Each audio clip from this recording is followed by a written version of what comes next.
اعوذ باللہ من الشیطان اللعین الرجیم بسم اللہ الرحمن الرحیم الحمد للہ وکفا وسلام علی عبادہ الذین اصطفیٰ. درود بھیجیے محمد وعلی محمد.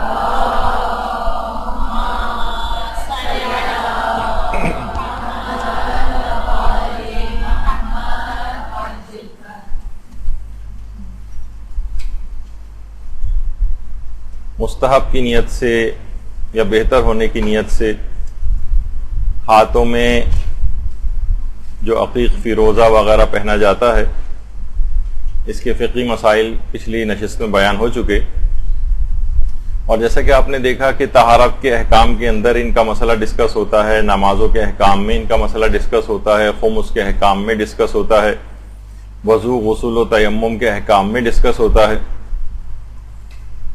اچھا، جو بھی عقیق یہ جو چیزیں پہنی جاتی ہیں نگینے، ان میں اہم ترین جو ہے وہ عقیق ہے، اور اکثر علماء اس کے استحباب کے قائل ہیں اور اس کو پہننے کی بہت زیادہ تاکید کرتے ہیں.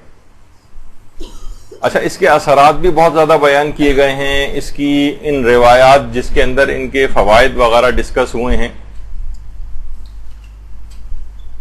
ان کی اسناد کے متعلق گفتگو ہوئی ہے. اس کے فوائد کیا کیا ہیں ان کو پہننے کے، اور واقعتاً وہ تمام فوائد جو کہ ان پتھروں کو پہننے کے روایات میں بیان ہوئے ہیں، یا وہ صرف شہرت ہی رکھتے ہیں، واقعیت بھی رکھتے ہیں، یعنی واقعتاً ان کے اندر وہ سب چیزیں پائی جاتی بھی ہیں یا نہیں پائی جاتی ہیں.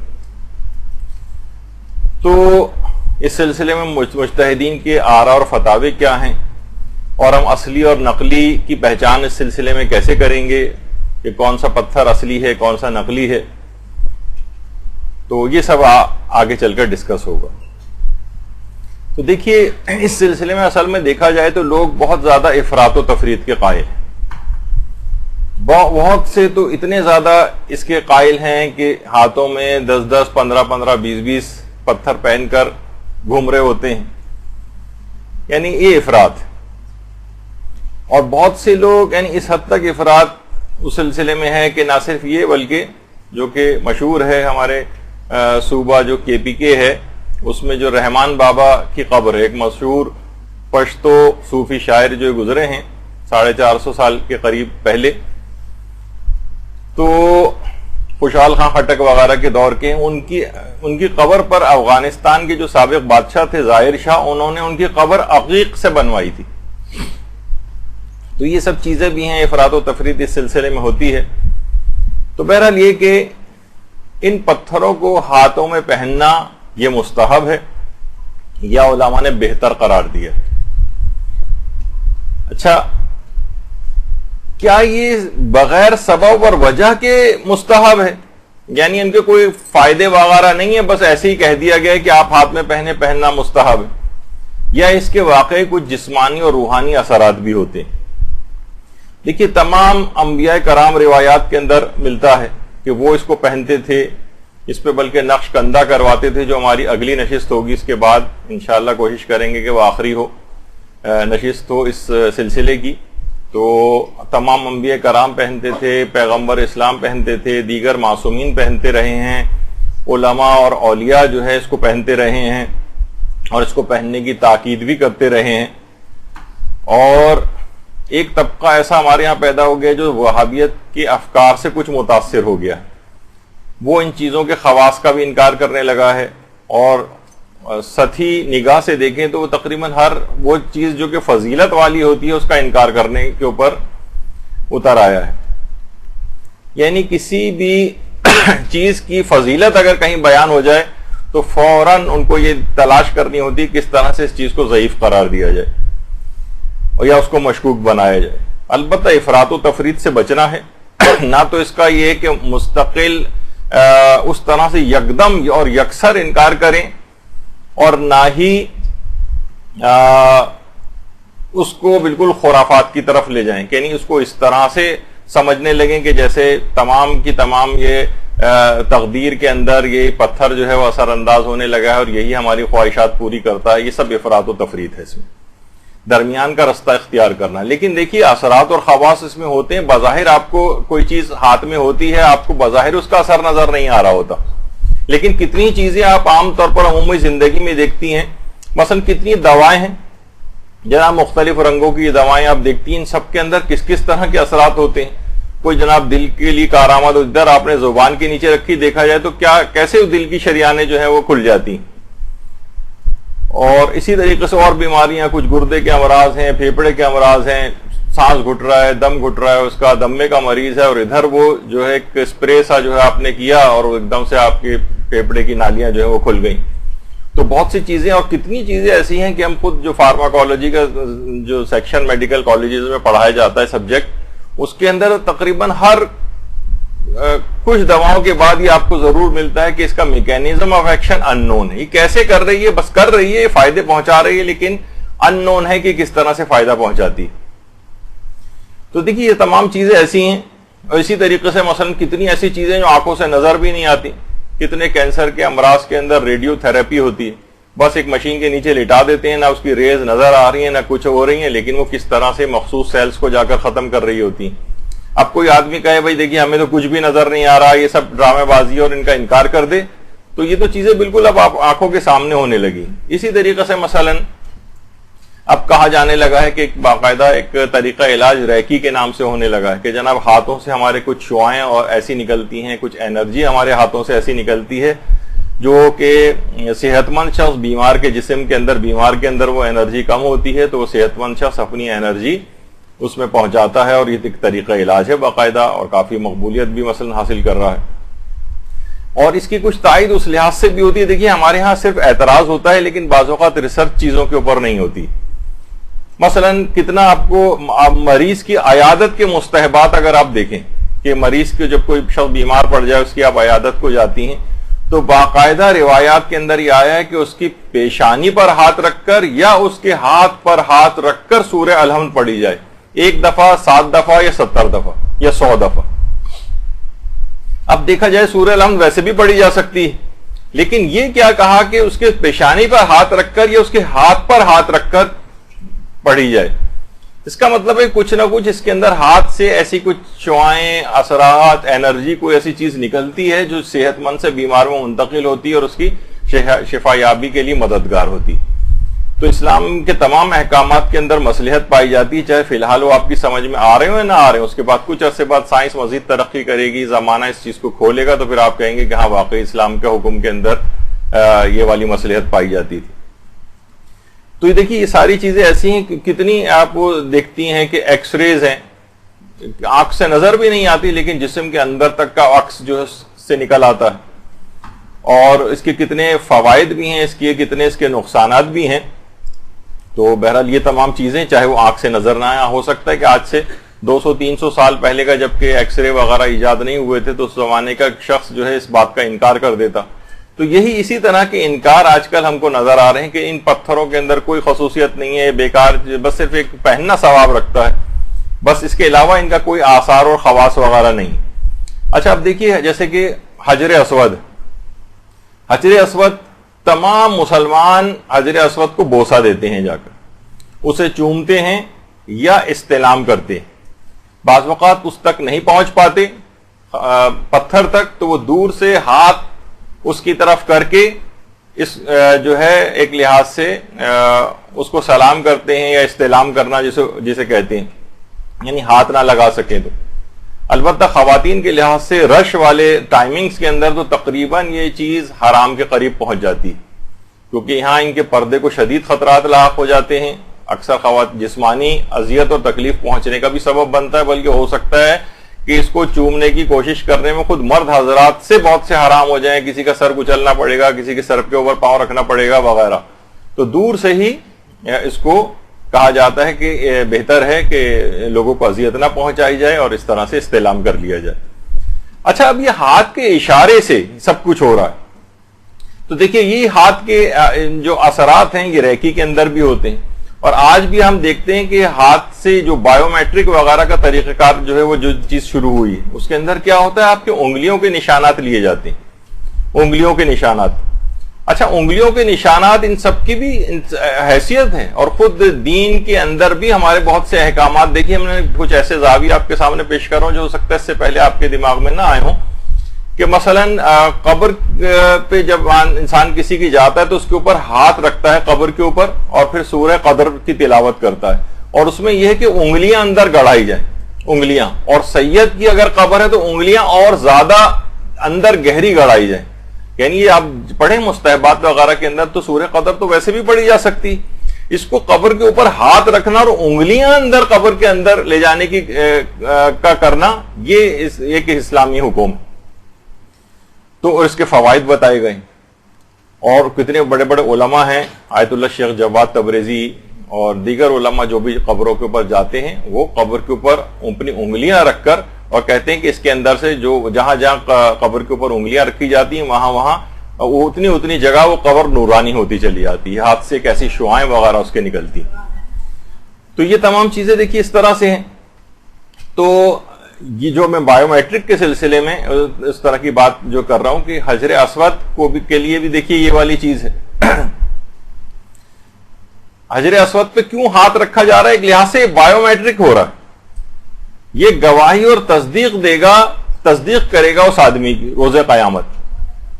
تو اس لحاظ سے ایمان کی گواہی اس میں ہوتی. ہو سکتا ہے کچھ سال بعد ایک نیا بایو میٹرک آ جائے جس میں صرف حجر اسود کو یعنی دور سے ہی، ہمارے ہاں جو بایو میٹرک ہوتے ہیں دور سے ہی انگلیوں کا کہیں کسی جگہ ہاتھ رکھنا بھی ضروری نہ ہو، صرف دور سے ہاتھ رکھیں اور بایو میٹرک ہو جائے، جس طریقے سے آج حجر اسود کا دور سے استعلام ہو رہا ہوتا ہے. تو دیکھیے تمام چیزیں ایسی ہیں کہ یہ اس کا بالکل انکار نہیں کرنا چاہیے، بلکہ اب تو آپ دیکھ رہے ہیں کہ جو شناختی کارڈ اور جو پاسپورٹ وغیرہ بھی ہیں وہ آن لائن ان کے سسٹم شروع ہو گئے ہیں، اس میں دور سے ہی اپنی انگلیوں کے پرنٹس وغیرہ جو ہے وہ وہاں پر کر کے بھیجنے ہوتے ہیں. تو ایک لحاظ سے اب دور سے بایو میٹرک بھی ہو رہا ہے. تو یہ تمام چیزیں ایسی ہیں کہ انکار نہیں کرنا چاہیے. تو اس لحاظ سے بعض روایت میں دیکھیے یہ بھی کہ جنت سے آیا ہوا ایک پتھر، اور ابتدا کے طور پر حجر اسود سفید ہوا کرتا تھا. بعض روایتوں میں ہے کہ گناہگاروں کے گناہوں کے باعث یا ان کے گناہگاروں کے ہاتھ لگانے کی وجہ سے سیاہ ہو گیا، ورنہ ابتداً یہ سفید رنگ کا پتھر تھا. تو اس سے بھی اندازہ لگایا جا سکتا ہے کہ بعض گناہ دیکھیے اتنے خطرناک ہیں کہ سخت پتھروں پر بھی اس کے اتنے اثرات ہوتے ہیں کہ سفید پتھر کو سیاہ کر دیتے ہیں.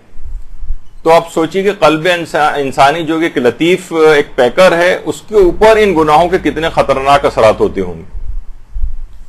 تو بعض روایتوں میں کہ گناہگاروں کے ہاتھ لگانے کی وجہ سے یہ سیاہ ہو گیا. اور پھر روایت میں یہ بات بھی ملتی ہے کہ پیغمبر اسلام ختم مرتبت صلی اللہ علیہ وآلہ وسلم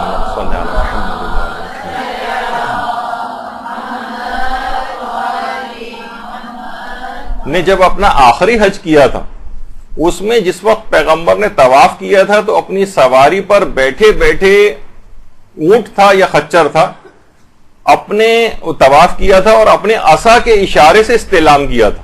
یعنی حجر اسود کو اتر کے بوسہ نہیں دیا تھا، بلکہ اپنے عصا کے اشارے سے یا اپنے ہاتھ کے اشارے سے پیغمبر نے ایسا کیا تھا. تو اب دیکھیے یہ پتھر جو ہے یہ نفع بھی پہنچاتا ہے، نقصان بھی پہنچاتا ہے. اسے فقط یہ ایسا نہیں کہ صرف مستحب کی نیت سے ہی پہنا جائے. اس بات کا انکار مسلمانوں کے خلیفہ نے بھی کیا تھا جب انہوں نے کہا تھا کہ حجر اسود تو نہ نفع پہنچاتا ہے نہ نقصان پہنچاتا ہے، لیکن کیونکہ تجھے صرف رسول اللہ نے بوسہ دیا ہے، میں نے دیکھا ہے کہ رسول اللہ نے تجھ کو بوسہ دیا، لہٰذا میں تجھے بوسہ دے رہا ہوں، ورنہ تو کوئی نفع اور نقصان پہنچانے والا نہیں.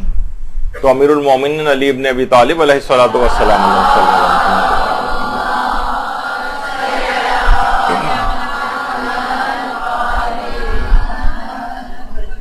ہم نے فرمایا تھے خطاب کے بیٹے یہ نفع بھی پہنچاتا ہے اور نقصان بھی پہنچاتا ہے. جو بھی آ کر اس کے پاس تجدید عہد کرتا ہے قیامت کے دن اس کے حق میں گواہی دے گا. اس لحاظ سے یہ نفع بھی پہنچاتا ہے اور یہ اگر تکذیب کرے گا تو نقصان بھی پہنچاتا ہے. تو آپ نے دیکھا کہ پتھروں میں خصوصیات ہیں، حجر اسود کے اندر بھی خصوصیات ہیں، نفع بھی پہنچاتا ہے نقصان بھی پہنچاتا ہے. اس لحاظ سے جیسے کہ امام نے اس کو بات بیان کی. تو البتہ یہ ضرور ہے کہ ان پتھروں کو ذاتی حیثیت میں تقدیر میں مؤثر سمجھنا غلط ہے، اور یہ کوئی کرتا بھی نہیں ہے اصلاً دیکھا جائے. کہ اے پتھر مجھے رزق عطا کر، اے پتھر مجھے مثلا زندگی عطا کر، یہ تو کوئی بھی نہیں کہتا. تو اصلاً اس کو تقدیر میں مؤثر سمجھنا غلط ہے. اگر کوئی اس لحاظ سے پتھر سے کوئی دعا مانگ رہا ہے وہ تو شرک میں تبدیل ہو جائے گا، وہ تو اتنا بڑا گناہ عظیم ہو جائے گا، اور عموماً دیکھنے میں آتا بھی نہیں ہے کہ یہ لوگ اس طرح سے اس کو سمجھتے ہیں. تو لوگ البتہ اس میں خود سے افراط و تفرید کا کچھ شکار نظر آتے ہیں، لیکن اصلاً ان کی بھی نیت نہیں ہوتی کہ پتھر اپنی ذات کے اندر کوئی مؤثر حقیقی فقط پروردگار عالم کی ذات ہے. البتہ اس نے ان پتھروں کے اندر کچھ فوائد دینے کا ان پتھروں کو ذریعہ بنایا ہے، کوئی وسیلہ بنایا ہے. جیسے ہم دیکھتے ہیں کہ بادل ہیں، بادل آسمان سے جو ہے بارش برساتے ہیں، بارش کا پانی یہ اللہ نے بابرکت بنایا ہے. اسی طرح سے جو مخصوص پتھر ہیں ان کے بھی کچھ اثرات ہوتے ہیں. یعنی یہ تمام احجار اور یہ جو جتنے بھی جمادات وغیرہ ہیں، کنکر پتھر، یہ سب کچھ یہ اطاعت کرتے اللہ کی نظر آتے ہیں. اور علماء فرماتے ہیں اس سے مراد اطاعت شرعی نہیں ہے جو کہ ہم لوگ اطاعت کرتے ہیں، شرعی طور پر اطاعت کرنا، اس کو اطاعت تکوینی کہتے ہیں. یعنی یہ پتھر جو ہیں یہ اللہ کے نزدیک اللہ نے ان کے اندر تاثیر رکھی، اور یہ پتھر اطاعت تکوینی کرتے نظر آ رہے ہیں. یعنی خدا نے اپنے اذن اور ارادے سے ان کے اندر یہ والی خصوصیات رکھی. اچھا، کہا جاتا ہے علماء اس کی ایک مثال دیتے ہیں، جس طریقے سے آئینہ ہے، آئینے کے اندر پروردگار نے خصوصیت رکھی کہ اس میں چیزوں کا عکس ابھرتا ہے اور وہ چمکنے لگتا ہے. اسی طرح سے جس طرح اور چیزوں کے، اور یہ آپ کو مختلف فوائد دیتا ہے، آپ کو اپنی شکل نظر آتی ہے، ریفلیکٹ کرتا ہے چیزوں کو، اور بہت ساری اس طرح کی چیزیں ہیں جو آئینے سے کام لیا جاتا ہے. اللہ نے اس کے اندر یہ خصوصیت رکھی ہے. اسی طریقے سے بعض پتھروں کے اندر بھی بعض خصوصیات اللہ نے رکھی. اچھا، یہ پتھروں کو یہ مقام کیسے ملا ہے کہ ان کو پہننا ہاتھ میں، ان خاص پتھروں کو، ہر مثلا آپ زمین سے کوئی سا بھی پتھر اٹھا کے پہننا ثواب نہیں، بلکہ خاص پتھر، ان کو یہ مقام کیسے ملا؟ روایات میں بات ملتی ہے کہ عقیق و فیروزہ و یاقوت، انہوں نے سب سے پہلے ولایت کو قبول کیا.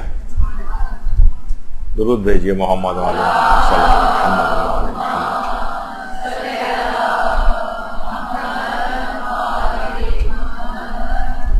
بلکہ روایات میں تو یہاں تک یہ بات آئی ہے کہ پیغمبر نے امیر المومنین علیہ السلام کو یہ بات بیان فرمائی ہے کہ عقیق، یہ جو سرخ عقیق ہے، یہ وہ سب سے پہلا پہاڑ تھا جس نے اللہ کی ربوبیت کا، رسول اللہ کی نبوت کا، اور مولا علی کے وسیع رسول ہونے کا، اور ان کی اولاد میں جو باقی ائمہ ہیں ان کا باقاعدہ اقرار کیا تھا. ان تمام اقرار کرنے کے بعد یعنی ان کے اندر یہ صلاحیت پیدا ہوئی کہ یہ پتھر برگزیدہ ہو گئے. اور تو یہ سب چیزیں ایسی ہیں کہ، اور اس کے اوپر باقاعدہ آیت اللہ ناصر مکارم شیرازی سے استفتاء بھی کیا گیا. بہت سے لوگ عام طور پر ان روایات کے اوپر شک کا اظہار کرتے ہیں کہ پتھر یا پہاڑ کس طریقے سے ولایت کو قبول کرتے ہیں. بہت سے علماء نے پوری کتابیں اس موضوع کے اوپر لکھی، جمادات کی کے اوپر جو ولایت پیش کی گئی. روایتوں میں ملتا ہے پانیوں کے اوپر پیش کی گئی، پہاڑوں کے اوپر پیش کی گئی، تمام جمادات کے اوپر پیش کی گئی. تو اس میں ان کی طرف سے یہی جواب آیا کہ پیغمبر اسلام نے سے یہ حدیث مروی ہے، آیت اللہ ناصر مکارم شیرازی جو ہے فرماتے ہیں کہ عقیق کا پہاڑ وہ تھا کہ جس نے سب سے پہلے اللہ کی وحدانیت کا، رسول کی رسالت کا اور امیر المومنین علیہ السلام کی ولایت کا اقرار کیا تھا.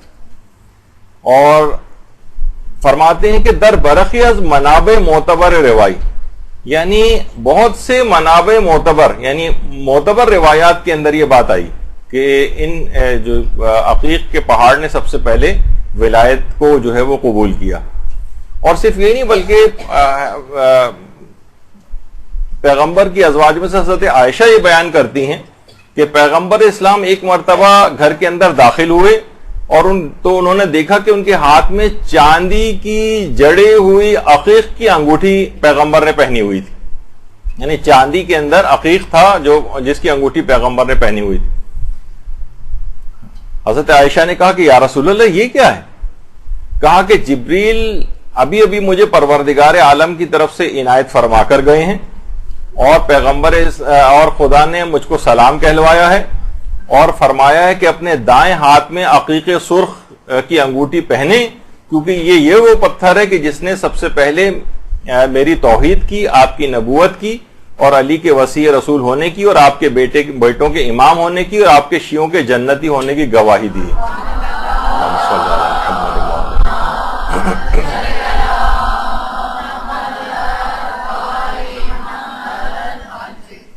تو بہرحال اہل سنت کی بھی کتنی ہی روایات کے اندر یہ بات آئی ہے کہ پیغمبر اسلام خود بھی عقیق کی انگوٹھی پہنا کرتے تھے، اور صحیح مسلم کے اندر بھی روایت ہے کہ پیغمبر کی انگوٹھی کا جو عقیق تھا وہ حبشہ سے آیا تھا، کسی نے حبشہ سے ان کو گفٹ کیا تھا.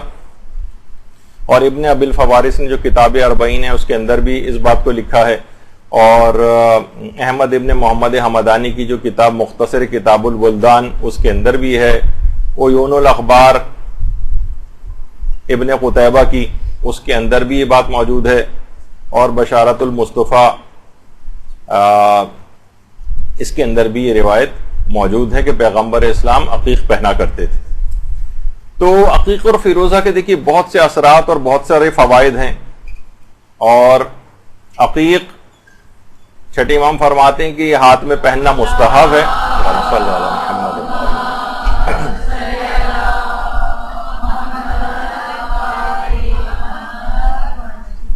اور خدا کے نزدیک جتنے بھی ہاتھ آسمان کی طرف بلند ہوتے ہیں، پروردگار کو اس ہاتھ سے زیادہ کوئی ہاتھ عزیز نہیں جس میں عقیق کی انگوٹھی. تو اس لحاظ سے بھی ہے. اور پروردگار یہ بھی ارشاد فرماتا ہے، پیغمبر فرماتے ہیں کہ مجھے اس بندے سے شرم آتی ہے جو ہاتھ میں فیروزہ یا عقیق کی انگوٹھی پہن کر دعا کرے اور میں اس کی دعا کو قبول نہ کروں. اور یہاں تک حضرت امیر کا بھی ارشاد ہے کہ انگوٹھی پہنو تاکہ بلاؤں سے محفوظ رہو اور برکت تم کو حاصل ہو. تو بہت ساری دیکھیے اس سلسلے میں جو ہے وہ روایات ہیں. تو جو دعاؤں کے لیے ہاتھ بلند ہوتے ہیں ان کے ہاتھ میں عقیق ہوتا ہے، ان کی دعائیں آسانی کے ساتھ قبول ہوتی ہیں. تو علماء بھی عقیق اور فیروزہ پہن کر اس طرح سے دعائیں کیا کرتے ہیں. اچھا، اب کچھ لوگوں نے اس لحاظ سے عموماً اس کا کوئی شرعی حکم تو نہیں، لیکن خود سے نکالا کہ قنوت کے اندر اس کو یا دعا مانگتے وقت عقیق کے نگینے کو اپنے طرف پھیر لیتے ہیں، اپنے منہ کی طرف، اور اس کو سمجھتے ہیں کہ قبولیت دعا وغیرہ کے لیے. لیکن بہرحال خود رہبر معظم کا فتویٰ میں نے پچھلی دفعہ بھی پیش کیا تھا، اور دیگر مراجع کا بھی یہی ہے کہ یہ شرعی حکم الگ سے ثابت نہیں ہے. لیکن کوئی کرنا چاہے تو اس میں کوئی حرج بھی نہیں ہے، لیکن بہرحال یہ شرعی حکم کے طور پر نہیں ہے کہ قنوت وغیرہ کے اندر اس طرح سے عقیق کا نگینہ اپنے منہ کی طرف کیا جائے. بہرحال وسعت رزق کے لیے بہت مجرب ہے اس کو پہننا، اس کا رزق وسیع ہوتا ہے. اور باقاعدہ آیت اللہ سیستانی نے تو اپنے استفتاحات کے سیکشن میں پچھلی مرتبہ بھی میں نے ان کا فتویٰ کوٹ کیا تھا کہ ایسا نگینہ کوئی پہننا کہ جو کہ رزق سے مخصوص ہو، یعنی جس کی اس نیت سے انسان پہنے کہ مجھے اللہ کی طرف سے رزق عطا ہوگا، اس کی برکت مجھے ملے گی، اس نیت سے پہننا بھی انہوں نے کہا کہ جی ہاں یہ بالکل جائز. ان کی اپنی آفیشیل ویب سائٹ کے اوپر بھی جہاں انگوٹھی پہننے کے احکام لکھے ہوئے ہیں وہاں پر یہ سب سے پہلا فتویٰ یہی ہے. اچھا، اور صرف یہی نہیں کہ دنیاوی اعتبار سے چیزوں کا فائدہ ہے، بلکہ انسان اگر اپنی روحانیت کو قوی کرنا چاہے، سیر و سلوک کے لیے اکثر علماء اس کی تاکید کرتے رہے. ملا حسین قلیہ حمدانی جو کہ کتنے بزرگ مرد عارف جو ہے گزرے ہیں ہمارے علماء اور مجتہدین میں سے، جن کے بڑے بڑے عرفان کے شاگرد مثلا آیت اللہ مرزا جواد ملکی تبریزی جو خود امام خمینی کی بھی عرفانیات کے اساتذہ میں تھے. امام خمینی نے ان کے لیے ایسے ایسے جملے استعمال کیے کہ میرے ماں باپ میرے استاد کے اوپر قربان ہوں، اس طرح کے جملے استعمال کیے. تو یہ فرماتے تھے کہ آیت اللہ مرزا حسین قلیہ حمدانی جو ان کے استاد تھے، آیت اللہ جواد ملکی تبریزی کو ہمیشہ نصیحت اس بات کی کرتے تھے کہ سیر و سلوک کے لیے، اپنی روحانیت کو قوی کرنے کے لیے فیروزہ اور عقیق کی انگوٹھی ہمیشہ پہنا کرو. بلکہ 3 چیزیں بتاتے تھے سیر و سلوک اور عرفانیت کے لیے. فرماتے تھے ایک تو عقیق اور فیروزے کی انگوٹھی پہنا کرو، یہ آیت اللہ سعید الحکیم ہے. اور دوسری چیز فرماتے تھے کہ روزانہ ایک طویل سجدہ کیا کرو، ایک طویل سجدہ، جتنی بھی زیادہ دیر، 5 منٹ 10 منٹ 15 منٹ جتنے بھی آپ کے ساتھ ہو سکے، ایک طویل سجدہ کرو. اس سے تمہاری روحانیت بہت قوی ہوگی. اور کوشش کرو کہ اس جو سجدہ کرو گے اس کا جو ذکر ہے وہ زیادہ کثرت سے جو ہے وہ ذکر یونسیہ پڑھو، لا الہ الا انت سبحانک انی کنت من الظالمین. تو ہاتھ میں عقیق اور فیروزہ ہو، یہ مستقل پہنا جائے، روزانہ ایک طویل سجدہ جس کے اندر ذکر یونسیہ کثرت سے پڑھا جائے. تو انسان، وہ کہتے تھے کہ یہ روحانیت میں بہت زیادہ دخیل چیزیں ہیں. اور اسی طریقے سے روایات کے اندر یہ بات بھی ملتی ہے کہ امیر المومنین علیہ السلام بھی عقیق کی انگوٹھی اکثر پہنا کرتے تھے، اور دائیں ہاتھ کی انگلی میں سرخ یمانی عقیق پہنتے تھے، سرخ یمانی عقیق. اور وہ جو روایات کے اندر بھی ملتی ہے چیز کہ جب وہ سائل آیا تھا اور حالت رکوع کے اندر جو اپنی انگوٹھی کی زکوٰۃ مستحبی دی تھی، وہ بھی وہی عقیق کی انگوٹھی تھی جسے امیر المومنین نے اس سائل کو بخشا تھا، اور اس کے بعد انما ولیکم اللہ ورسولہ والی آیت نازل ہوئی.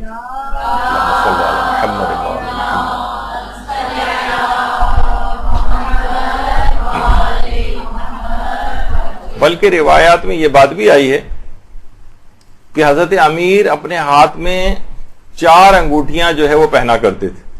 باقاعدہ شیخ صدوق نے خصال کے اندر یہ بات لکھی ہے کہ امیر المومنین کے 4 انگوٹھیاں پہنتے تھے. اچھا، ان 4 انگوٹھیوں کو اب کس نیت سے پہنتے تھے وہ بھی اس کے اندر لکھا ہوا ہے. یاقوت جو ہے امیر المومنین یاقوت پہنا کرتے تھے، اور یاقوت کو بزرگی کے لیے پہنا کرتے تھے، اور فیروزے کو پہنا کرتے تھے فتح یابی کے لیے. یعنی اس کا مطلب ہے ان چیزوں کے یہ اثرات ہوتے ہیں مخصوص. تیسرا پتھر جو پہنتے تھے وہ حدید سینی پہنتے تھے سوات سے، اور حدید سینی کو پہنا کرتے تھے طاقت اور قوت کے لیے. اس کا مطلب ہے کہ اس طرح کے جسمانی اثرات بھی ان کے ہوتے ہیں. اور چوتھا پتھر جو پہنتے تھے وہ عقیق پہنا کرتے تھے، اور یہ حفاظت کی نیت سے پہنتے تھے، دشمنوں سے حفاظت، بلاؤں سے حفاظت، اور یہی روایات میں ان کا بیان بھی ہوا. تو یاقوت بزرگی کے لیے، فیروزہ جو ہے وہ فتح یابی کے لیے، حدید سینی جو ہے وہ طاقت اور قوت کے لیے، اور عقیق کو حفاظت کی نیت سے. اچھا، اب بہت کچھ روایات میں ایک بات اور بھی آئی ہے کہ ایک اور پتھر بھی پہنتے تھے، لیکن وہ بہت زیادہ معتبر نہیں ہے، لیکن بہرحال روایت میں اس کا تذکرہ آیا ہے، اور وہ ہے کہ امیر المومنین عقیق آسمانی یا نیلے رنگ کا عقیق بھی پہنتے تھے. تو بہرحال روایت میں مختلف باتیں آئیں. اور یہ بھی حضرت امیر فرماتے تھے کہ 2 رکعت وہ نماز جو عقیق کے ساتھ پڑھی جائے اس 1000 رکعت سے افضل ہے جو بغیر عقیق کے پڑھی جائے. 1000 رکعت سے افضل، یعنی عقیق سے نمازیں کس طریقے سے افضلیت اختیار کر لیتی ہیں. آپ دیکھ رہے ہیں کہ کہاں کہاں جسمانی اعتبار سے، روحانیت کے اندر کے اعتبار سے، اور نمازوں کو قبولیت یا افضلیت قرار دینے کے اعتبار سے کتنا زیادہ ان چیزوں کے اثرات ہیں. اور ہمارے 8ویں امام، امام صادق علیہ السلام، صلی اللہ علیہ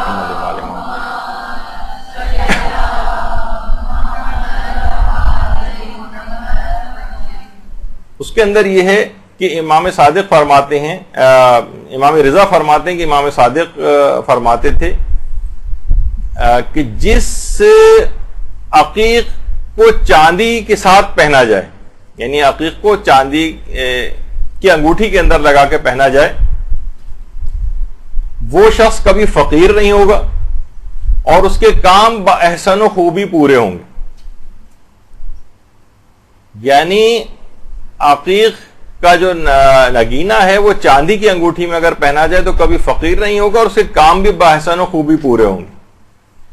اور یہاں تک اس کے اثرات بھی ہیں کہ کسی شخص نے آ کر مال لوٹنے کی شکایت جو ہے وہ پیغمبر سے کی، اور چوری اور ڈکیتی کے لحاظ پر کہا کہ میرا راستے میں میرا مال لٹ گیا. تو پیغمبر نے فرمایا کہ عقیق کی انگوٹھی کیوں نہیں پہنتے ہو کہ وہ ہر بلا سے آدمی کو بچاتی. تو اس لحاظ سے بھی اس کے اثرات ہیں. اور سلیمان آمش ایک راوی ہیں، انہوں نے کہا کہ میں نے آ کر امام صادق علیہ الصلوۃ والسلام کو یہ بات بتائی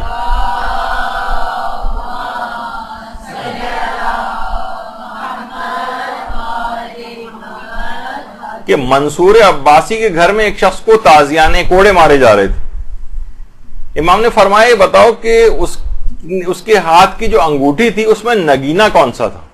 سلیمان نے آمش سے پوچھا. اس نے کہا یا ابن رسول اللہ عقیق تو نہیں تھا. امام نے فرمایا سلیمان اعمش اگر عقیق ہوتا تو وہ تازیانے نہ کھاتا. یعنی اس کے یہ اثرات ہوتے ہیں. اسی طرح سے روایات میں پانچویں امام کے پاس ایک شخص گزرا کہ جس کو کوڑے مارے گئے, تو اس وقت امام نے فرمایا اس کی عقیق کی انگوٹھی کہاں ہے, اگر وہ اس کے ہاتھ میں ہوتی تو اس کو کوڑے نہ مارے جاتے. اور چھٹے امام نے یہ جملہ بھی ارشاد فرمائے ہیں کہ عقیق کی انگوٹھی کے ساتھ اگر انسان کوئی جاب کرے یا نوکری کرے تو وہ کوئی ناپسندیدہ بات نہیں دیکھے گا. اور عقیق کو کہا کہ سفر میں بھی محافظ باقاعدہ شیخ صدوق نے ثواب الاعمال میں ان روایات کو تذکرہ کیا. تو اس لحاظ سے آپ نے دیکھا کہ کتنی روایات کے اندر عقیق کی انگوٹھی پہننے کی کتنی زیادہ تاکید ہے, اور یہ سب اس میں جو ہے فوائد اس کے مختلف جو ہے وہ بیان کیے گئے ہیں. یہاں تک کہ روایت میں یہ بھی ہے کہ حاکم نے ایک مومن کو اولاد ابو طالب میں سے ایک شخص کو نقصان پہنچانے کا کام سپرد کیا, اور جب وہ شخص امام صادق کے پاس آئے تو امام نے فرمایا تم لوگ اس کی نوکری اور جاب جو ہے عقیق کی انگوٹھی کے ساتھ کرو, یعنی اس کو پہن کر اس کی جاب کرو. وہ شخص کہتا ہے میں نے عقیق کی انگوٹھی کے ساتھ نوکری کی تو میں نے کوئی ناپسندیدہ بات نہیں دیکھی. تو باقاعدہ ثواب الاعمال میں شیخ صدوق نے یعنی ان چیزوں کے یہ اثرات ہیں, اس کا اس لحاظ سے انکار نہیں کرنا چاہیے. اور اتنی کثرت کے ساتھ مختلف ائمہ سے روایات آئی ہیں کہ علماء اس کو ڈینائی نہیں کرتے ہیں, اور اس کو جہاں اس کا مقام ہوتا ہے اس کو پیش بھی کیا جاتا ہے. تو اب دیکھیے کہ یہ عقیق کے بہت سے جسمانی اثرات ہیں. عقیق سرخ, یہ عقیق سرخ کو کہا جاتا ہے کہ امام حسین علیہ الصلوۃ والسلام سے منسوب.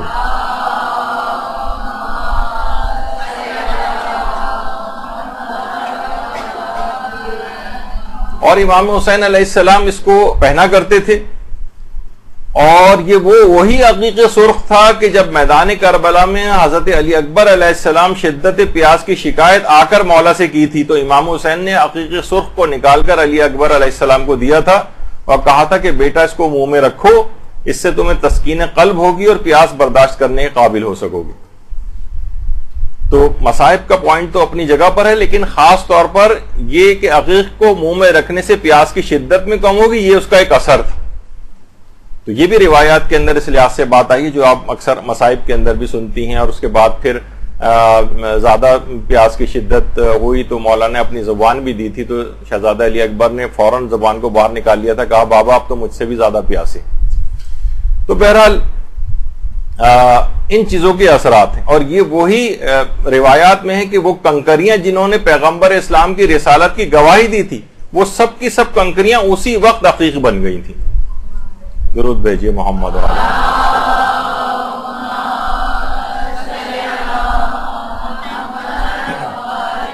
اور بعض روایت میں تو یہ بات بھی آئی ہے کہ حضرت آدم بھی اپنے ہاتھ میں سرخ عقیق پہنا کرتے تھے. اچھا, جسمانی اعتبار سے جن افراد نے اس موضوع کے اوپر کام کیا ہے, ہمارے ہاں انکار تو فوراً کیا جاتا ہے, تحقیق وغیرہ نہیں کی جاتی کہ ان چیزوں کے فوائد کیا ہیں, لیکن کچھ علماء نے اس پہ کام کیا ہوا ہے. وہ یہ فرماتے ہیں کہ جو عقیق زیادہ کثرت کے ساتھ پہنتا ہے اس کا غصہ خود بخود کم ہونے لگتا. اگر کوئی بہت زیادہ غصیلہ گھر میں مرد ہو, عورت ہو یا کوئی نوجوان ہو, اور آپ دیکھیں کہ بہت زیادہ لوز ٹیمپر ہے, بہت جلدی غصے میں آ جاتا ہے, تو اس کو کوشش کریں کہ مستقل طور پر وہ عقیق پہنے رہے. علماء کہتے ہیں کہ اس سے بہرحال غصہ کم ہوتا ہے. اور عقیق کا ایک اور اثر نوٹ کیا گیا ہے کہ اس سے دل کی دھڑکن جو ہے وہ اعتدال میں رہتی. بہت سے لوگ ہیں ان کو پیلپیٹیشنز ہوتی رہتی ہیں اور گھبراہٹ ہو رہی ہے, دل کی دھڑکن بہت تیز ہوئی جا رہی ہے, تو وہ بھی اعتدال میں رہتی ہے, کہ اس کا ایک فائدہ نوٹ کیا گیا. اور ایک یہ بھی ہے کہ جو عقیق پہنتا ہے زہریلے کیڑے بھی اس سے دور رہتے ہیں.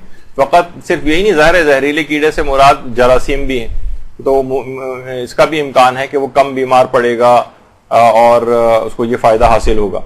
اس کے علاوہ اس کے کچھ اور فائدے نوٹ کیے گئے ہیں کہ دل کے درد یا دل کی بیماریوں کے لیے بھی عقیق کا پہننا مفید ہوتا. اور صرف یہی نہیں بلکہ معتبر روایات کے اندر یہ بات آئی ہے کہ سینے سے کینے اور نفاق کو دور کرتا. دیکھیے, کینہ ایک تو دوسرے کے لیے جو محسوس ہوتا ہے اس کو دور کرے گا, ایک مومن جو دوسرے مومن کے لیے محسوس کرتا ہے کینہ اور دشمنی, اور نفاق منافقت, اور ایک نفاق عملی بھی ہوتا ہے کہ ہمارا جو جتنے ہمیں دینی معلومات ہیں ہم اس کے مطابق عمل نہیں کر پاتے، یعنی ہمارا عمل جو ہے وہ ہماری معلومات زیادہ ہوتی ہے، اس کے مطابقت نہیں رکھتا ہے عمل اس سے، تو وہ سینے سے کینے اور نفاق کو بھی دور کرتا ہے۔ اچھا، عقیق کی جو سب سے اعلیٰ قسم ہے وہ عقیق یمنی کہلاتی ہے، یا عقیق یمانی بھی کہتے ہیں۔ بعض روایت میں ملتا ہے کہ ایک ظالم حاکم نے کسی شخص کی گرفتاری کے لیے سپاہی بھیجے، تو کچھ مسلمان علماء نے اس بات کو لکھا ہے کہ پیغمبر نے اس کے اقارب کو یہ بات، اس کے رشتہ داروں کو یہ پیغام پہنچوایا کہ تم اسے، اس شخص کو جس کی گرفتاری کے لیے سپاہی بھیجے گئے، اس شخص کو عقیق کی انگوٹھی بھجوا دو اور اس کو پہنوا دو۔ پیغمبر کے حکم کی تعمیل کی گئی اور وہ شخص گرفتاری سے بچ گیا۔ تو یہ روایت اس طرح سے آئی ہیں، اور کچھ روایت میں تو یہ بھی آئی ہے کہ عقیق کو حضرت موسیٰ کے چہرے کے نور سے پیدا کیا گیا تھا۔ تو یہ فقر و فاقے کو بھی دور کرتا ہے، بلاؤں سے نجات دلاتا ہے۔ اس کے اندر اثرات اللہ نے یہ رکھے، یعنی نہ صرف یہ کہ پتھر ذاتی حیثیت میں ایسا کچھ کرتا ہے، نہیں، اللہ نے اس کے اندر یہ اثرات رکھے۔ اور ہر وہ چیز کی جس کے شر سے انسان ڈرتا ہو اس سے بھی یہ بچاتا ہے۔ حتیٰ کہ آپ نے پچھلی دفعہ ہماری پوری کتنی دیر اس موضوع پر بات ہوئی ہے کہ مردے کے منہ میں رکھنے سے اس کو کتنا فائدہ ہوتا ہے۔ تو بہرحال یہ تمام چیزیں ایسی ہیں کہ یہ چیزیں آپ کو علم میں ہونی چاہیے۔ اور اس کے فوائد میں ایک چیز اور بھی ہے کہ مزاج کا جو چڑچڑاپن اور بدمزاجی ہے یہ بھی عقیق سے دور ہوتی۔ آپ نے دیکھا کہ بہت سارے لوگ ہر وقت اس جنگلی بھینسے کی طرح سے لوگوں کو سینگ مارنا اور اس کی طرح، جب یہ اس سے زیادہ کوئی اچھی تصویر مجھے مل نہیں رہی تھی کہ یہ چڑچڑے اور بدمزاج افراد جو ہیں، جو ہر وقت غصہ جن کی ناک پہ رکھا ہوتا ہے، ان کو کوشش کیا جائے گھر والے یا ان کی زوجہ وغیرہ کی کم سے کم یہ ہر وقت اس کو پہنے رہیں۔ اچھا، اب اس کے اثرات کے حوالے سے اگر ہم دیکھیں کتنے علماء نے اس موضوع کے اوپر فتاوے دی۔ آیت اللہ ہاشمی شاہرودی نے، آیت اللہ ہاشمی شاہرودی کچھ ہی عرصے پہلے ابھی ان کا انتقال ہوا ہے، تو انہوں نے یہ بات کہی کہ التختم بالیمین والیسار مستحب، دائیں ہاتھ بائیں ہاتھ دونوں کے اندر جو ہے وہ عقیق، یہ پتھر جو ہے انگوٹھی پہننا یہ مستحب ہے۔ اور فرمایا کہ ہر حجر یعنی ہر پتھر کے کچھ مخصوص آثار و خواص ہیں، تختلف عن غیرہ، جو ایک پتھر میں پائے جاتے ہیں دوسرے میں نہیں پائے جاتے، دوسرے میں پائے جاتے ہیں تو پہلے میں نہیں، ہر پتھر کے الگ الگ اثرات اور خصوصیات۔ یعنی خود علماء اور مراجع اپنے فتاوے کے اندر یہ بات بیان کر رہے ہیں کہ ہر پتھر کے الگ آثار اور خصوصیات ہیں۔ یہ فقط ایسا نہیں کہ بس صرف ہاتھ میں پہننا مستحب ہے، بس ہم نے آرام سے کہہ دیا، نہیں، ان سب کے خواص اور اثرات ہیں۔ اور اسی طریقے سے باقاعدہ آیت اللہ حافظ بشیر نجفی، ان کی آفیشیل سائٹ کا جو یہ سمجھیں اسکین پیج ہے آپ کے سامنے، اس میں سوال یہ پوچھا گیا ہم ہر طرح کا پتھر پہن سکتے ہیں، یہ کوئی ستارے وغیرہ کے نام سے چیک کروانا ضروری؟ تو انہوں نے جواب دیا کہ روایات سے جن پتھروں کی اجازت ملی ہے ان سب کا پہننا باعث ثواب ہے، البتہ اگر آپ کو یقین ہو جائے کہ کوئی پتھر آپ کے لیے مضر ہے تو آپ کا فریضہ ہے اس کو نہ پہنے۔ کیونکہ دیکھیے بہت ساری اس کا تعلق ابھی میں اگلی دفعہ آگے چل کر بیان کروں گا، جو پتھر وغیرہ ہیں یا اس پہ جو نقش ہے ان کا تعلق علوم غریبہ سے، یہ الگ علوم کی ایک ٹائپ ہے، یہ اس کو ہمیشہ فقہی طور پر اور جو پرکھنے کے جو اصول ہیں عام طور پر یہ ان چیزوں کے اوپر نہیں پرکھے جاتے، ان کی یہ الگ طرح کا علم ہے۔ مثلا آپ کہیں گے الیکٹران، پروٹون، نیوٹران اس کے لیے کون سی روایت کے اندر آیا ہے، تو بھئی یہ اس کا موضوع نہیں ہے ان روایات کا، یہ الگ خصوصیات، اثرات، خواص کے لیے رکھتی ہیں، علماء اس کے قائل ہیں۔ اچھا، پھر اس کے بعد ان سے اگلا سوال پوچھا گیا کہ ہم جو ہاتھوں کی انگلیوں میں جو نگ اور نگینے پہنتے ہیں، مثلا عقیق ہے، فیروزہ ہے، یاقوت ہے، کیا ان کا کوئی فائدہ ہوتا ہے؟ جیسے کہ ہم نے یاقوت پہنا ہے تو اس کا کوئی فائدہ ہے؟ سوال پوچھنے والے نے پوچھا تو جواب دیا آیت اللہ بشیر نجفی نے کہ یاقوت سے خدا یاقوت سے انسان کی حفاظت کرتا ہے، یعنی کرتا پروردگار عالم ہی ہے، لیکن اس کا ذریعہ ہوتا ہے، دشمنوں سے محفوظ رکھتا ہے اور اس کے پہننے میں ثواب بھی، یعنی انسان کی حفاظت دشمنوں سے یاقوت کے ذریعے، اور یاقوت کے استحباب کا اس کو پہننے کے متعلق جو معتبر روایات آئیں۔ اچھا، پھر اس کے بعد اگلا سوال پوچھا گیا کہ آپ ان پتھروں کے پہننے کی وجہ اور فوائد بتا سکتے ہیں؟ مثلا عقیق جو کالے رنگ کا ہو، ایمرلڈ یا فیروزہ، روبی، در نجف وغیرہ۔ تو آیت اللہ بشیر نجفی نے جواب دیا کہ در نجف، عقیق یمنی، فیروزہ وغیرہ کے بارے میں روایات وارد ہوئی ہیں ان کی وجہ سے انسان مصیبتوں سے نجات پاتا ہے اور نماز کے ثواب میں زیادتی اور وسعت رزق جیسی نعمات سے خداوند عالم نوازتا ہے. یعنی اللہ ہی نوازتا ہے لیکن ان چیزوں کا ذریعہ اختیار کرتا ہے. تو ہمارے یہاں بہت سارے وہابی فکر سے متاثر افراد فوری طور پر کہنے لگتے ہیں کہ نہیں ان چیزوں کو کوئی فائدہ نہیں ہے, بس ان کو پہننے کا ایک ایسی ثواب ہے لیکن اثرات وغیرہ کچھ نہیں, اور اس کو بت پرستی اور پتہ نہیں کن کن چیزوں سے تعبیر کرتے ہیں. مراجع کے نظریات اس لحاظ سے آپ دیکھیں. اور یہی آیت اللہ شمس الدین واعظی, ان سے یہی سوال پوچھا کہ بہت سے لوگ یہ احجار کریمہ جو ہیں یعنی یہ قیمتی پتھر وغیرہ یہ جلب رزق کے لیے یعنی رزق وسیع ہونے کے لیے پہنتے ہیں, دفع ضرر کے لیے پہنتے ہیں, کیا اصل اس کی شریعت میں کوئی اصل موجود ہے؟ تو انہوں نے فرمایا کہ یہ جو احجار کریمہ ہیں یہ نصوص صحیحہ میں ان کے فوائد ذکر ہوئے ہیں. نصوص صحیحہ یعنی معتبر روایت, صحیح روایات کے اندر یہ فوائد ذکر ہوئے ہیں اور اس نیت سے ان اغراض سے پہننا بالکل جائز. تو خود علماء اور مراجع ان کے خصوصیات اور اثرات کو مانتے ہیں. آیت اللہ صادق روحانی, ان سے بھی یہ سوال پوچھا گیا کہ کیا یہ بات درست ہے کہ عقیق جو ہے وہ فقر سے یعنی غربت سے نجات دلاتا ہے, نفاق سے نجات دلاتا ہے؟ تو انہوں نے جواب دیا کہ روایات کے اندر یہ بات وارد ہوئی ہے کہ اس عقیق کو پہننے کا استحباب ہے. بہت زیادہ روایتیں اس مسئلے پر آئی ہیں اور روایتوں میں یہ بات بھی آئی ہے کہ اس کو پہننے سے فقر دور ہو جاتا ہے. لیکن انہوں نے فرمایا کہ جس طریقے سے ہر چیز کی شرائط اور موانعات ہیں, مثلا آپ کوئی دوا کھاتی ہیں, یہ میں اپنی طرف سے کہہ رہا ہوں, آپ کوئی دوا کھاتی ہیں, ڈاکٹر کہتے ہیں دیکھیے اگر آپ نے اس کے ساتھ مثلا نمک بھی کھایا تو پھر یہ بلڈ پریشر کی دوا اثر نہیں کرے گی, بلڈ پریشر آپ کا ویسے ہی بڑھا رہے گا. یعنی بہت ساری چیزیں ایسی ہیں کہ جو ہم ان کے ساتھ کچھ موانعات ہیں, کچھ شرائط ہیں, ان کا خیال نہیں کریں گے تو وہ چیز اثرات نہیں دکھائے گی. تو فرماتے ہیں اسی طریقے سے عقیق بھی اگر کوئی شخص پہن رہا ہے اور اس کو پہننے کے باوجود بھی اس کا فقر دور نہیں ہو رہا ہے تو یہ ان روایات سے منافات نہیں رکھتا جو عقیق کے اس فائدے کو بتاتی ہیں. یعنی ان میں کوئی یعنی اس نے کوئی اور وجوہات سے اس کا رزق کم ہو گیا ہوگا, کوئی گناہوں کی وجہ سے رزق کم ہو جاتا ہے, لیکن بہرحال ان چیزوں کے فوائد ہیں. یہ رزق میں زیادتی کا بھی سبب بنتی ہے, اس سے نفاق وغیرہ بھی دور ہوتا ہے. یہ خود آیت اللہ صادق روحانی نے اپنے استفتاء میں فرمایا. ایک اور استفتاء میں بھی یہ بات کہی ہے, چھٹے امام کا باقاعدہ حوالہ دیا اس کے اندر کہ 5 انگوٹھیاں پہننے کے فوائد بتائے گئے ہیں, اور وہ تفصیلی روایت ہے جس کے اندر یاقوت, فیروزہ اور مختلف ہیں ان سب کی, اور اس میں آنکھوں کی بینائی وسیع ہوتی ہے اور قوت قلب میں اضافہ ہوتا ہے اور سینہ جو ہے وسیع ہو جاتا ہے اس کا, اور اس طرح سے بہت سارے. انہوں نے کہا کہ آیت اللہ عبداللہ شبر نے کثیر روایات اپنی کتاب کے اندر طب الائمہ کے اندر اس کو درج کیا ہے ان چیزوں کے فوائد کو. تو یہ سب چیزیں اثرات رکھتی ہیں اپنی.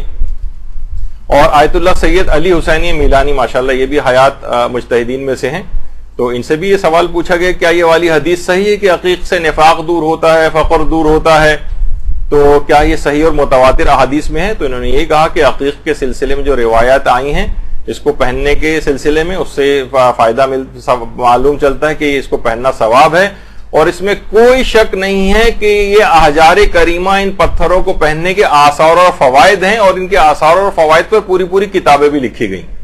باقاعدہ اپنے فتویٰ کے اندر انہوں نے یہ چیز بیان کی گئی.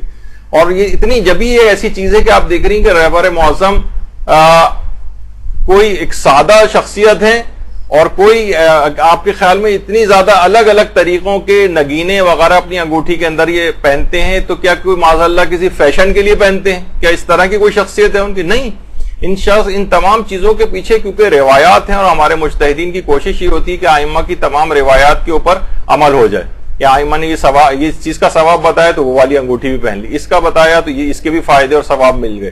انشاءاللہ اگلی نشست میں ہم یہ بھی بتائیں گے کہ اس کے اوپر کون کون سے نقش آغا رہبر جو ان کی انگوٹھیوں کے اوپر کندہ ہوتے ہیں وہ کب ہوتے ہیں, اور کون سے خاص مواقع پر کون سا نگینہ جو ہے وہ پہنتے ہیں. تو یہ عام طور پر آپ کے سامنے تاکہ رہے کہ یہ ایسا نہیں ہے کہ کسی فیشن کے طور پر یا بس کوئی, کیونکہ اگر صرف ان کو فائدہ لینا ہوتا استحباب کا, جیسے کہ بہت سے لوگوں کو وہم ہوا ہے کہ صرف پہننا ایک استحباب ہے, تو ایک انگوٹھی بھی کافی تھی. یہ الگ الگ نگینے پہننے کا اس میں کیوں, وہ تو اس سے بھی مقصد حاصل ہو جاتا. نہیں, ان سب کے آثار, فوائد اور خصوصیات ہیں. تو یہ تمام چیزیں ایسی ہیں کہ بہرحال دماغ میں رکھنا چاہیے اس کو.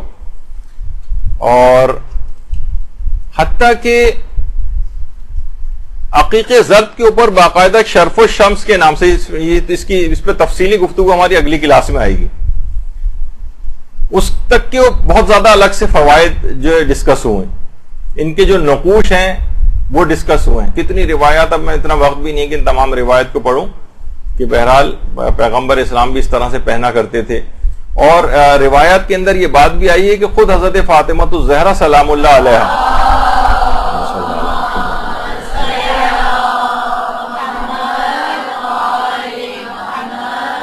ان کے پاس بھی ایک عقیق کی انگوٹھی تھی جسے وقت شہادت انہوں نے امام حسن علیہ السلام کو سپرد کی تھی.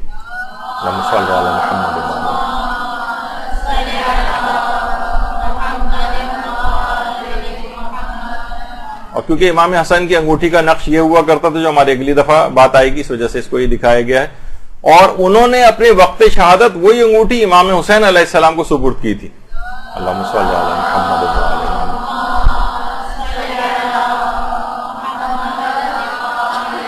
اور امام حسین کی جو انگوٹھی تھی اس پر نقش یہی تھا جو آپ کے سامنے، جس کو ہم اگلی دفعہ ڈسکس کریں گے. اچھا، اب یہ ایک چیز ہے کہ آخر امام حسین علیہ السلام کی وہ انگوٹھی کہاں گئی.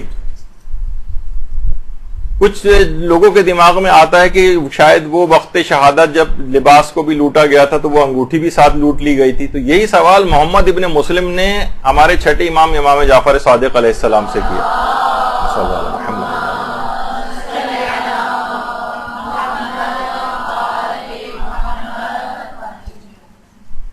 کہا کہ امام حسین علیہ السلام کی وہ انگوٹھی کہاں گئی، کیا وہ لوٹ لی گئی تھی؟ چھٹے امام نے فرمایا کہ نہیں، یہ جو کہا جاتا ہے یہ بات صحیح نہیں ہے. امام حسین نے اپنی وہ انگوٹھی اپنے بیٹے علی ابن الحسین یعنی امام سجاد کو وصیت کی تھی اور اپنی انگلی سے اتار کر ان کی انگلی میں پہنا دی تھی. دیکھیں، تبرکات معصومین ایک سے دوسرے کے اندر منتقل ہوتے. حضرت زہرا نے سلام اللہ علیہا نے وہی انگوٹھی امام حسن کو دی، انہوں نے امام حسین کو دی. اور یہ تبرکات انبیاء سے پہلے رسول اللہ سے چلے آ رہے تھے، سابقہ انبیاء سے رسول اللہ کے پاس، رسول اللہ سے حضرت امیر کے پاس. میدان غدیر کے اندر جس وقت اعلان ولایت ہوا ہے تو تبرکات انبیاء پیغمبر نے امیر المومنین کے سپرد کیے. تو اس کے بعد یہ انگوٹھی چلتی ہوئی امام حسن تک آئی، پھر امام حسین. تو امام صادق فرماتے ہیں اسی طریقے سے انگوٹھی ہمارے چوتھے امام سے، اس کے بعد یہ انگوٹھی میرے والد امام محمد باقر علیہ السلام کے پاس آئی اور پھر ان سے مجھ تک منتقل ہوئی. میں جو ہے ہر جمعے کو اس کو پہنتا ہوں اور اس کو پہن کر ہی نماز ادا کرتا ہوں. چھٹے امام نے کہا امام حسین کی وہ انگوٹھی اب میرے پاس آ چکی.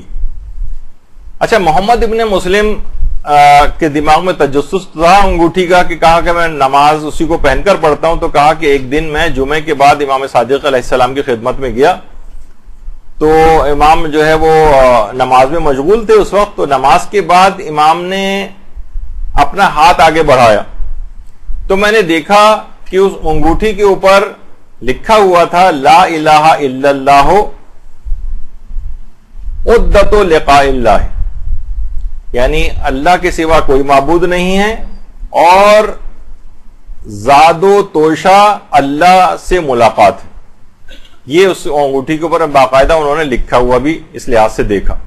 تو یہ علماء فرماتے ہیں کہ دیکھیے یہ وہی انگوٹھی تھی جو تبرکات میں چلتی ہوئی امام حسین کی چھٹے امام تک پہنچی تھی اور اسی انگوٹھی کو موارث امامت میں سے قرار دیا گیا تھا کہ انگوٹھی اس طرح سے. تو ممکن ہے کہ کیونکہ ایک سے زائد انگوٹھیاں بھی معصومین پہنتے تھے تو دیگر انگوٹھیاں وہ لوٹ لی گئی ہوں، لیکن یہ خاص انگوٹھی جو تبرکات میں سے تھی یہ چوتھے امام کو اس سے پہلے امام پہنا کر جا چکے تھے. اچھا، اب ہمارے پانچویں امام ایک جملہ ارشاد فرماتے ہیں کہ عقیق سرخ، عقیق زرد اور عقیق سفید. عقیق سفید بھی ہوتا، در نجف لوگ اس کو سمجھتے ہیں، بعض اوقات وہ عقیق سفید ہوتا. یہ تینوں جنت کے پہاڑ ہیں.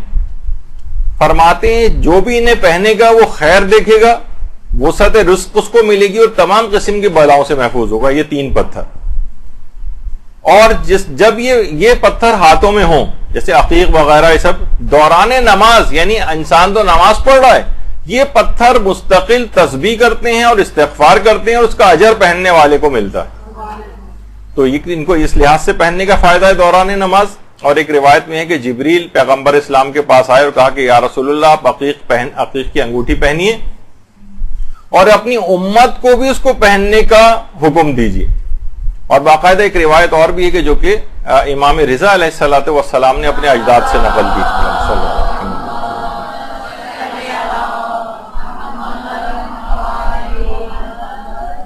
کہ پروردگار عالم نے خود پر یہ بات لازم کر لی ہے کہ جو بھی عقیق کی انگوٹھی پہنے گا اسے آگ سے میں عذاب نہیں دوں گا بشرطے وہ علی کو دوست رکھتا ہوگا. اللہم صلی علی محمد.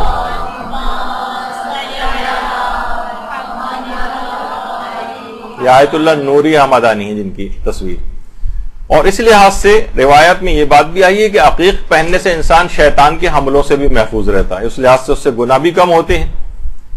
اور دیکھیے ایک چیز اور بھی ہے، ان چیزوں کے اثرات کے حوالے سے بات ہو جائے کہ روایات میں یہ بات بھی آئی ہے کہ عقیق جو ہے یہ حادثات سے بھی انسان کو بچاتا ہے. جیسے کہ اس کے اندر بھی ملتی ہے یہ چیز کہ سجدگاہ کے متعلق کہا جاتا ہے، عام طور پر سجدگاہ سے مراد عام مروجہ سجدگاہیں لوگ اس سے مراد لیتے ہیں، البتہ وہ مراد نہیں ہے. جو قبر امام مظلوم کی جو خاک ہے وہ اس سے مراد ہوتی. خیر ابھی آگے چل کر بات آتی ہے. تو بہرحال کچھ روایتوں کے اندر یہ آیا ہے کہ اس سے انسان سامان وغیرہ کے اندر پہلے سے تھا، اور کچھ روایتوں میں اس کا تذکرہ ہے کہ مثلا انسان سفر میں جا رہا ہو اپنے سامان کے ساتھ اگر خاک شفا رکھ لے تو وہ سامان جو ہے وہ خراب ہونے سے یا گم ہونے سے محفوظ رہے گا.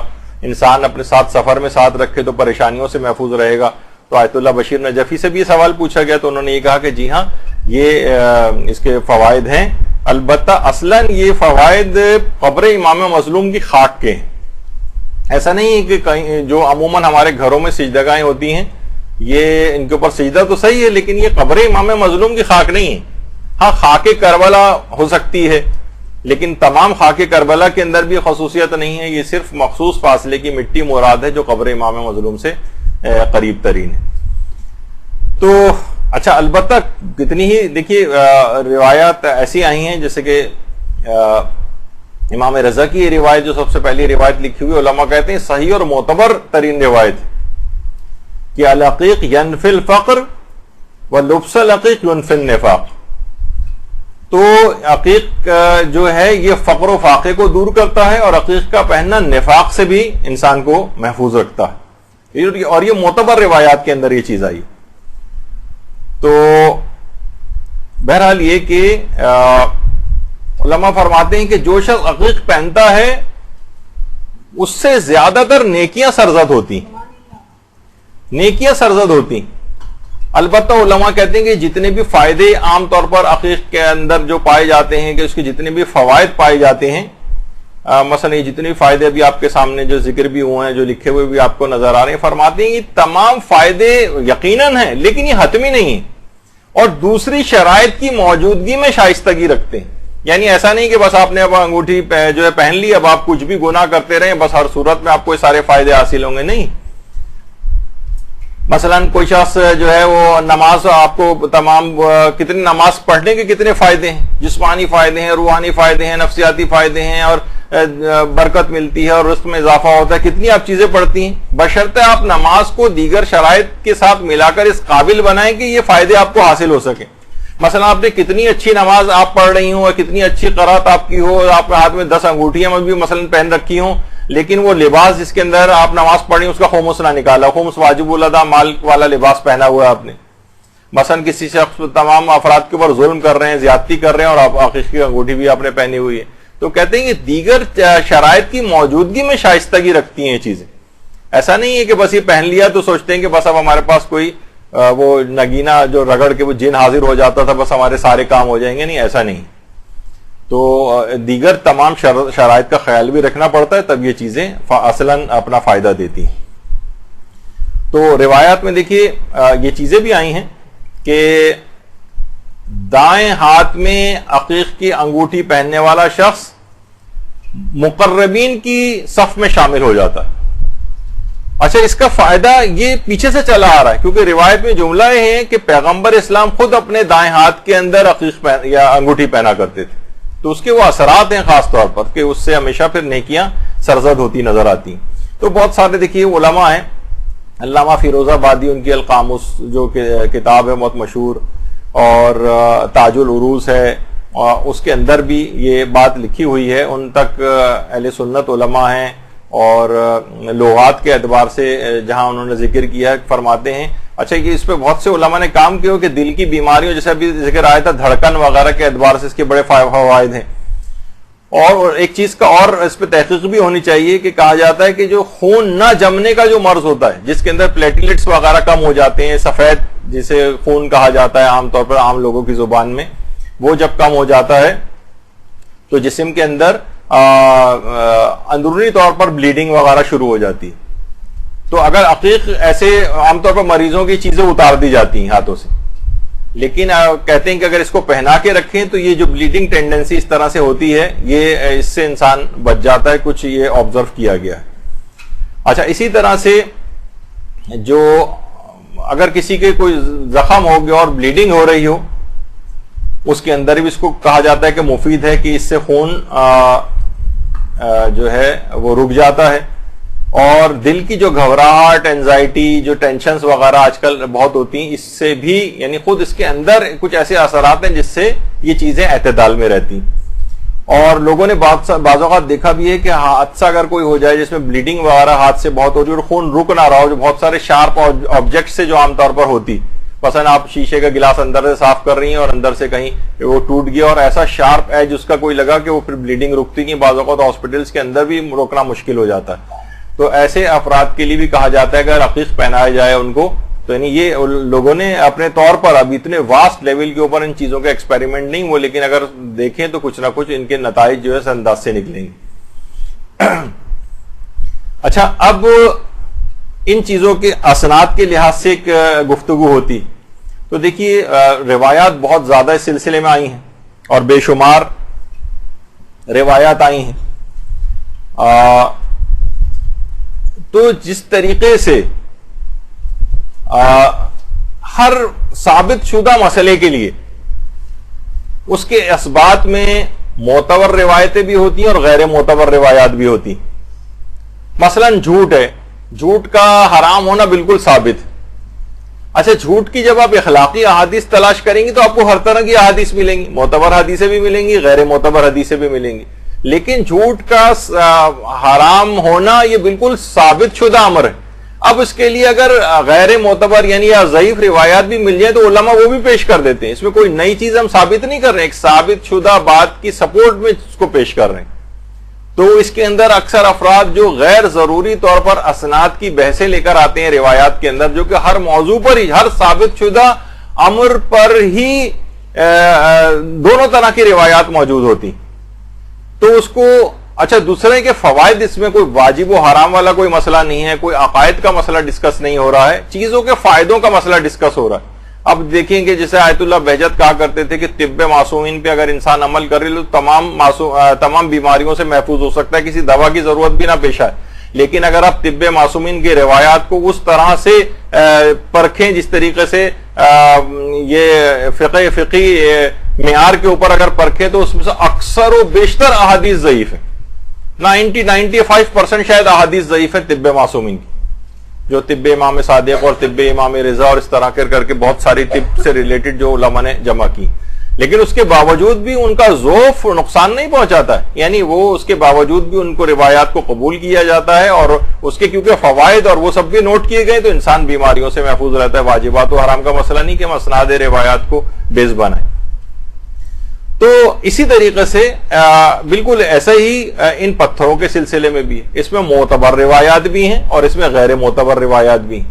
لیکن معتبر روایتوں سے یہ ثابت ہے کہ ان کے اثرات بھی ہوتے ہیں، جیسے کہ وہی ابھی اس سے پہلے بھی آپ کے سامنے امام رضا کی روایت پیش کی گئی. مثلا یہ معتبر روایت ہے، اس میں تو فقر و فاقہ دور ہوتا ہے اور نفاق یعنی جسمانی اور روحانی دونوں اعتبار سے فائدوں کا ذکر ہوا، تو یہ دیگر چیزوں کے سلسلے میں بھی روایت کو کیوں نہیں مانا جا سکتا؟ اس میں کوئی نئی چیز تو ایسی بات نہیں آ رہی. اسی طریقے سے مثلا یاقوت کے سلسلے میں بھی روایت جو ہے وہ معتبر آئی ہیں یاقوت کے سلسلے میں، اور باقاعدہ آیت اللہ ناصر مکارم شیرازی نے اپنی ویب سائٹ کے اوپر بھی ان روایات کو جو ہے وہ لکھا ہے.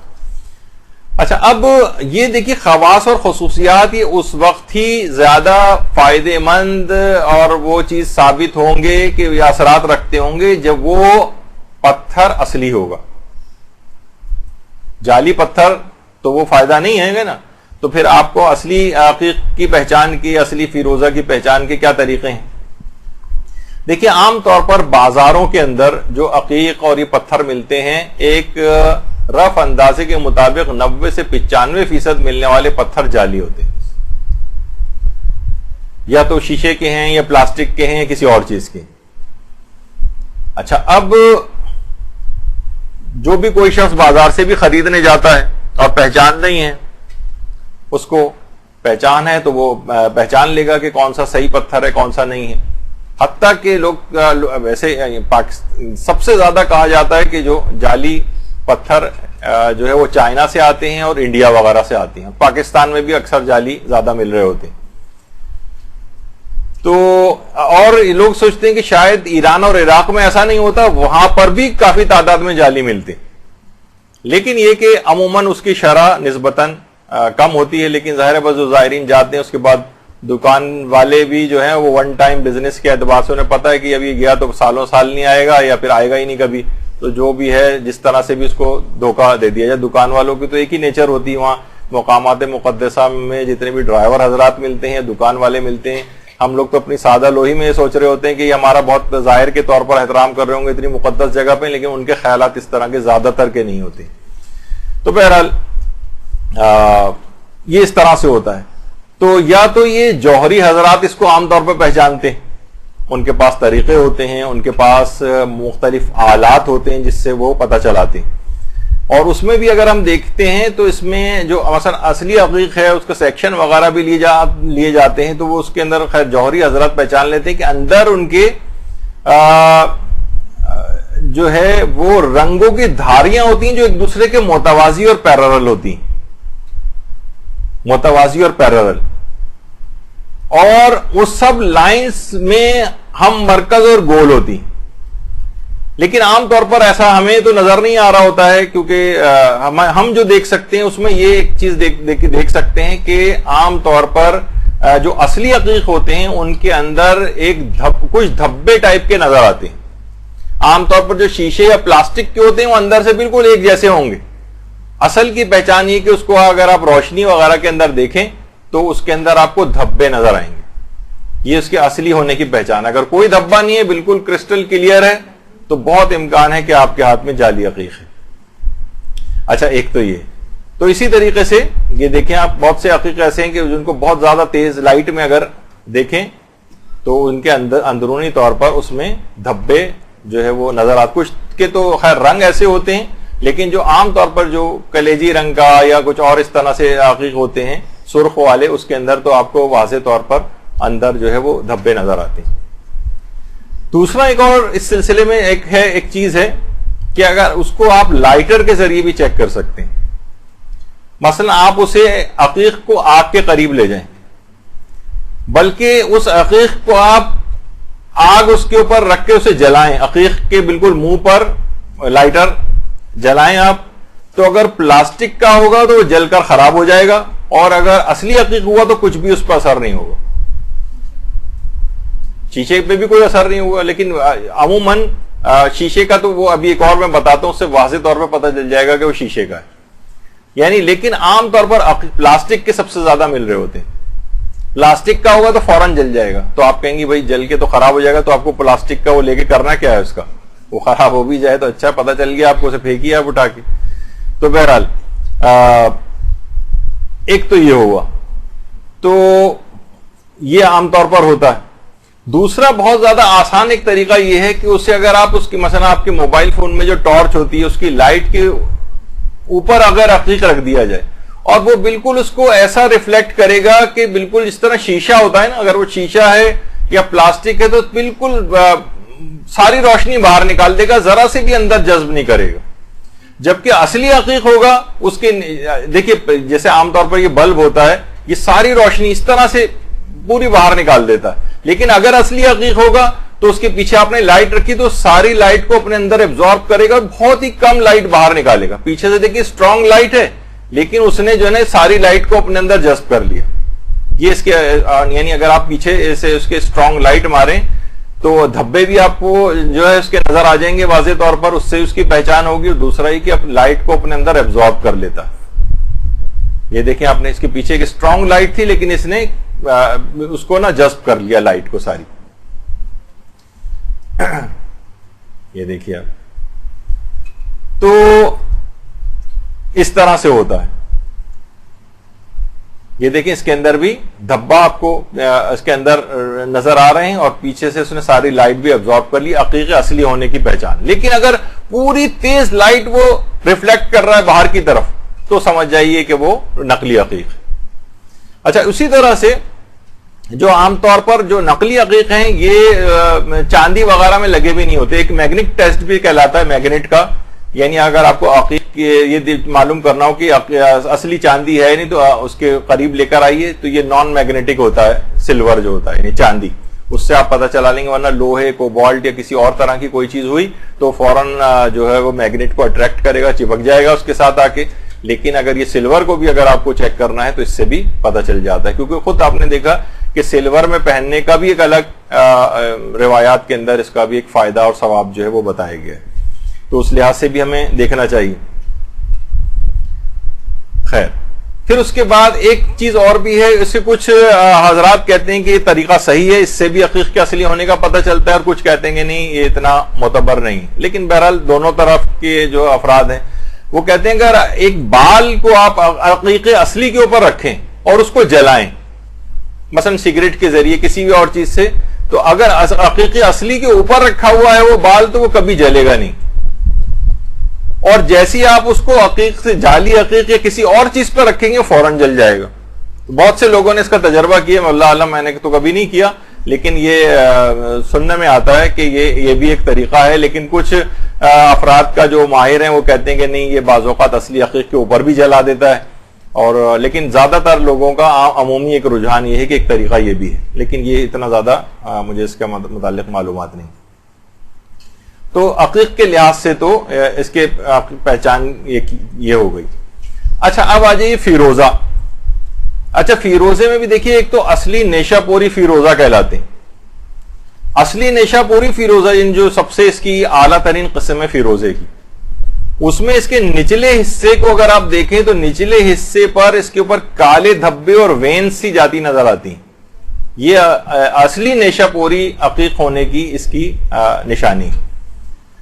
اچھا، جو عموماً جو فیروزے ہوتے ہیں، اگر نقلی فیروزے کے متعلق سے کچھ دن بھی اگر دھوپ میں رکھا جائے تو اس کا رنگ اڑ جاتا ہے. یہ اس کا مطلب ہے نقلی فیروزہ. مثلا کوئی آپ خرید کے لے آئی ہیں بازار سے یا بہت عرصے سے آپ کے پاس رکھے ہوں، آپ انہیں دھوپ میں رکھ دیں، کچھ دن بعد دیکھیں گے ان کا رنگ اڑ جائے گا. اچھا، جبکہ اصلی جو فیروزہ ہے کہا جاتا ہے کہ اس کی اصل آب و تاب ہی الگ ہوتی ہے بالکل. یعنی اصلی کی جو اس کی اپیئرنس ہے وہی اس سے ہی پتہ چلتا ہے کہ یہ اصلی ہے. اچھا، اصلی عقیق کے ایک اور اصلی فیروزے کی ایک یہ بھی سے اگر آگ سے تپش دی جائے تو یہ کالا پڑ جاتا ہے. کہتے ہیں کہ اس کے اندر کچھ پانی ٹائپ کا ہوتا ہے، وہ سوکھ جاتا ہے اور ایک دم سے ہی کالا پڑ جاتا ہے اصلی عقیق جو ہے. اور اصلی فیروزہ، بار بار عقیق کہہ رہا ہوں، اصلی فیروزہ.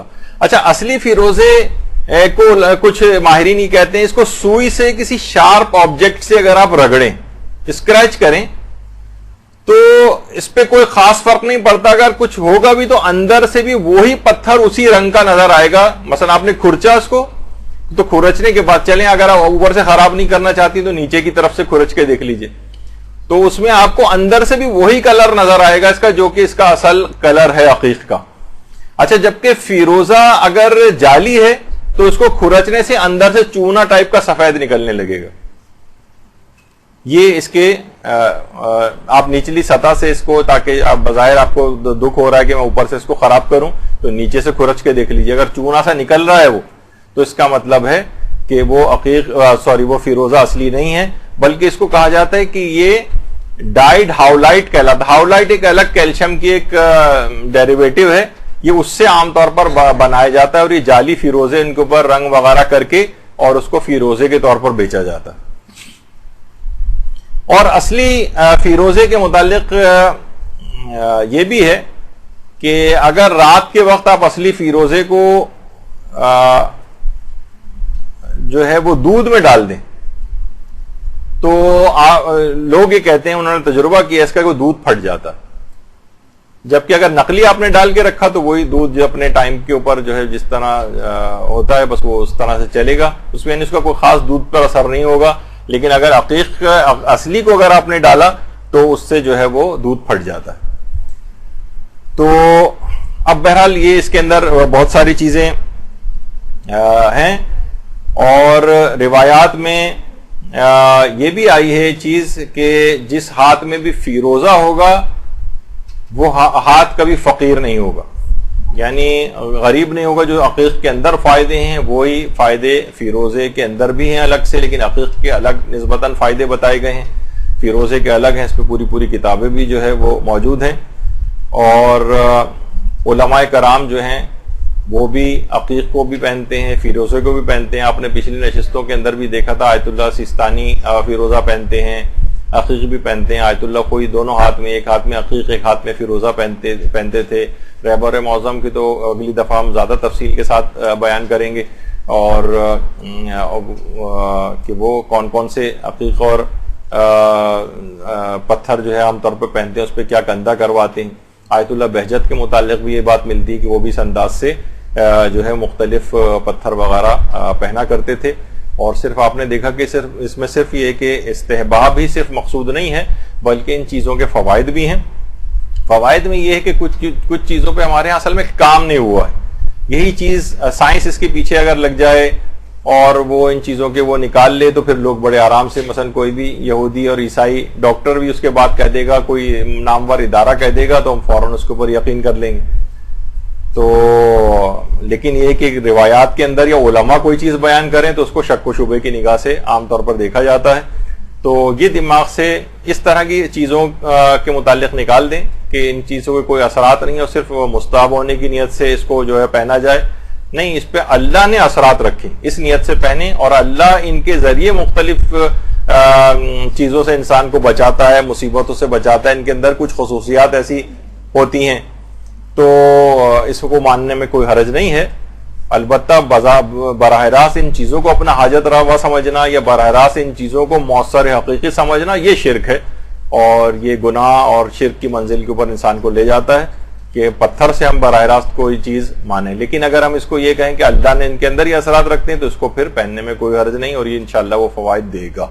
البتہ یہ ضرور ہے، جیسے اپنے ابھی آیا کہ یہ فائدے دیگر بہت ساری چیزوں کے ساتھ مشروط بھی ہوتے ہیں۔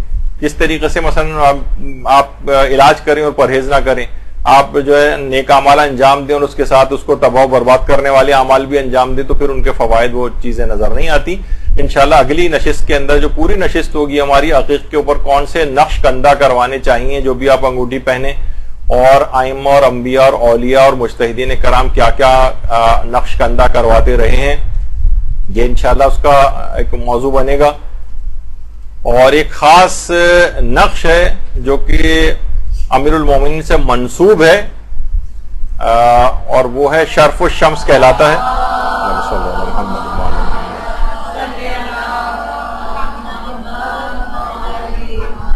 تو شرف الشمس اس کے متعلق ہماری ذرا نسبتاً تفصیل سے گفتگو ہوگی انشاءاللہ۔ بس اگلی نشست امید ہے کہ اس سلسلے میں آخری ہونی چاہیے، اس کے بعد کسی نئے موضوع کا انتخاب کریں گے، اور اس موضوع پر انشاءاللہ آپ کو پھر کوئی ابہام باقی نہیں رہے گا۔ وصلی اللہ علی محمد وآلہ الطیبین